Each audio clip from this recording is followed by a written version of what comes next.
Hey, how you doing? So I believe that my search for a PlayStation 4 Pro controller has finally come to an end. The first one I ever got was the Nacon Revolution. That controller was so bad. I returned it the same day that I got it. It was just terrible. I had talked to the manufacturers of the controller and told them all my issues, and they literally just wrote back to me and said return it. So okay, if they don't want to, try to help me, because I liked the controller, it felt good, but it had a lot of stick problems. So then after that, I got Scufs, which were suggested to me from some Destiny players. I had the Scuff Impact, which I did a video about. That came broken, and to me, it was also pretty uncomfortable. A controller, I just didn't like the way it felt. I didn't really like the way where the paddle sat or anything. So then I gave Scuff another chance and got just a regular 4PS, and that controller was great. It was super solid. Felt really good. But then they announced the Vantage, which had the Xbox layout, which I discussed in other videos. I really like the Xbox stick layout. So I decided to sell that, and I actually sold it for the same price I bought it for, the 4PS, so that was perfect. And I pre-ordered the Vantage, which was like $200 shipped, which is pretty expensive. So for my video and other videos, I'm sure you know that that controller had a lot of problems when it first came out.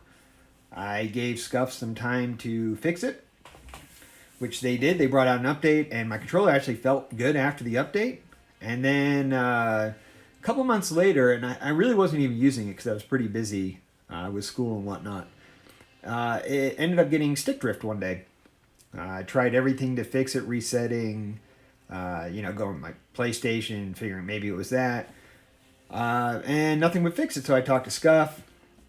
And their customer service, in my opinion, is top notch. Every time I've had a problem, I've talked to them, they've been great. So they let me return it for a full refund, no questions asked. They just said, okay.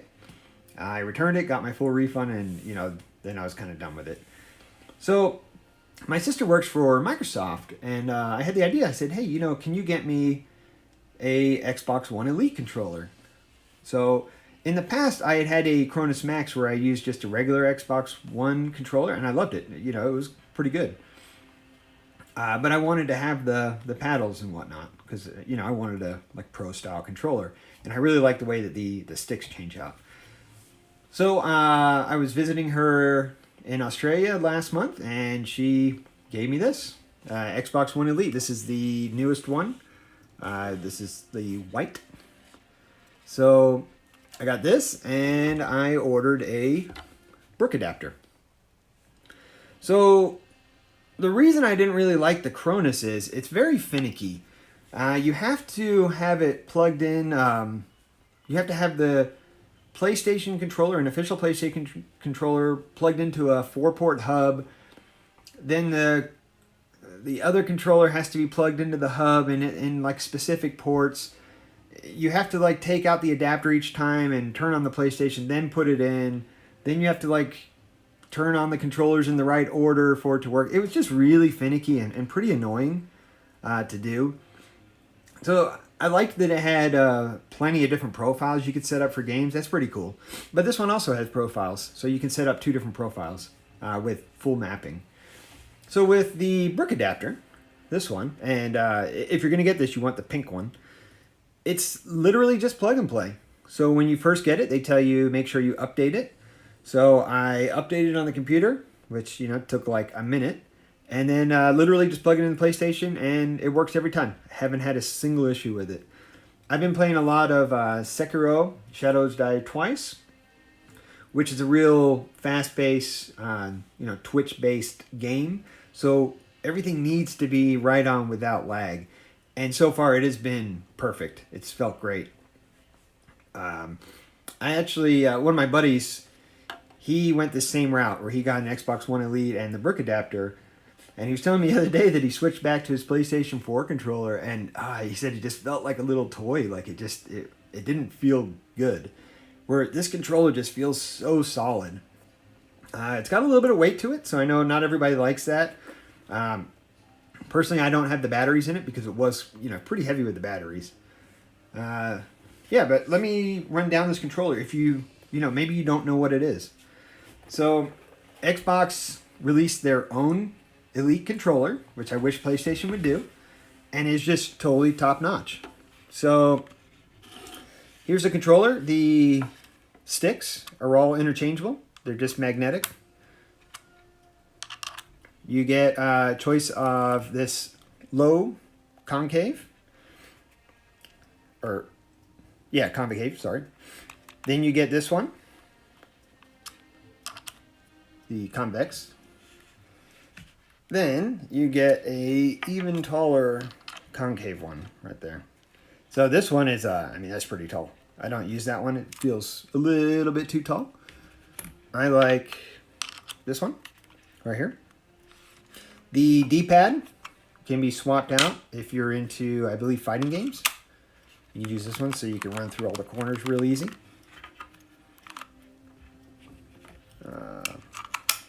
On the back, there's the paddles.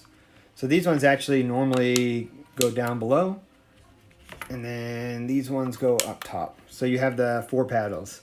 I just use the 2 paddles because for Sekiro, I just use one paddle to go right through my quick menu, and then the other one selects my quick menu. So one's essentially the right D-pad and the other one's up. So I just don't have a use for all 4 at the moment. But if I wanted to, you can see how easy they just move around. These are trigger drops, so this is off.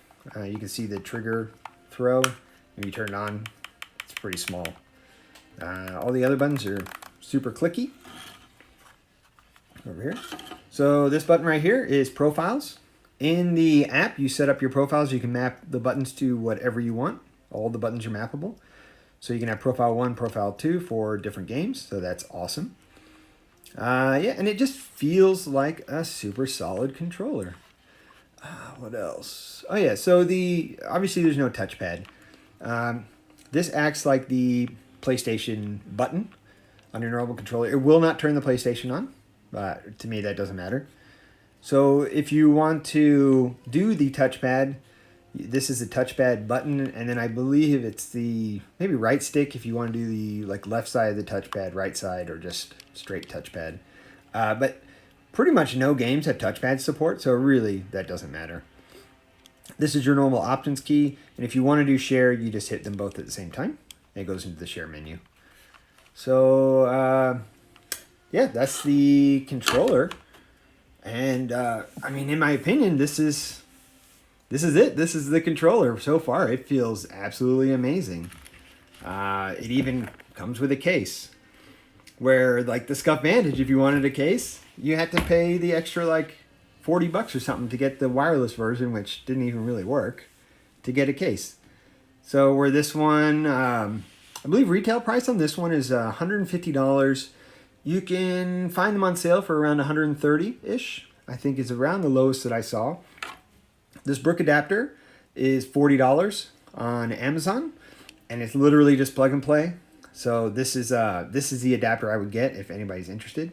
There's also is a wireless adapter for the Xbox controller. I haven't tried it out yet.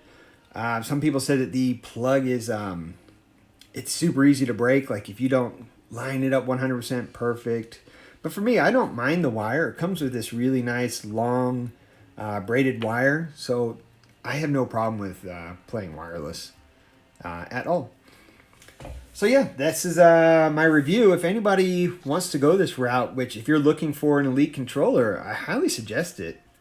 Oh yeah, and you might say, oh, the buttons look different, but it doesn't matter. If you've been playing long enough, you don't have to look at your hands. Even in games where have those, button callouts, you should know where all the buttons are at this point. If not, then you're probably not looking for an Elite controller anyway.